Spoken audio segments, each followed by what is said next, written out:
Hey everybody, Nick Licameli here. Today we're talking about the Romanian deadlift. The Romanian deadlift is a great exercise, but as always, it's not what you do, it's how you do it.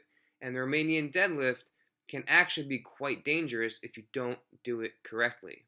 The Romanian deadlift is a great way to target the hamstrings, as well as many other muscles, because it's a compound movement, and a hip hinging movement. Let's dive in, and I'm going to give you some tips on how to perfect this awesome movement. Let's get into it. So this is what my Romanian deadlift looks like. You can see that as I descend into my deadlift, I maintain a neutral spine, and you can really see that right here.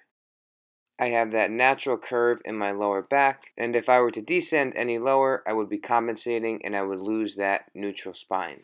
As we descend into the deadlift, we should keep our armpits squeezed and keep those lats engaged. So we're kind of screwing back our arms and squeezing our armpits together.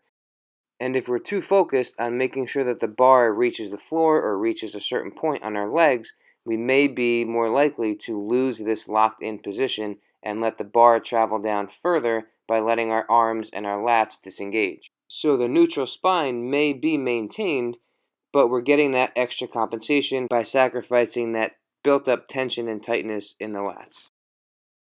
I don't like focusing on how far the bar or the weight descends downward. So many times when people are coaching the Romanian deadlift, they'll use different landmarks that the bar reaches on, say, the legs. They'll say descend into the deadlift until the bar is at knee height or at shin height, or descend down until the bar touches the ground and then come back up. And while it may seem like that's a good way to make sure we're getting full range of motion during the exercise, it can actually be harmful because everyone is different and not everyone's deadlift is going to end at the same point. Let's take a look at the anatomy.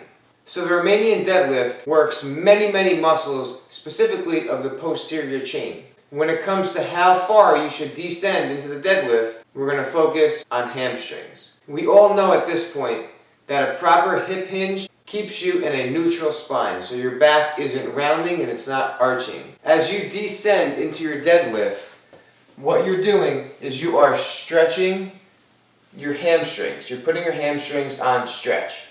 The hamstrings have two attachments, up on the pelvis and down below the knee. What the pelvis and the knee are doing are going to greatly affect hamstring function.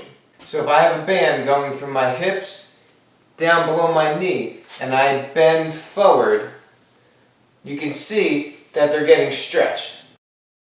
Now, depending on my individual anatomy, I'm only going to be able to descend like this, keeping a neutral spine so far.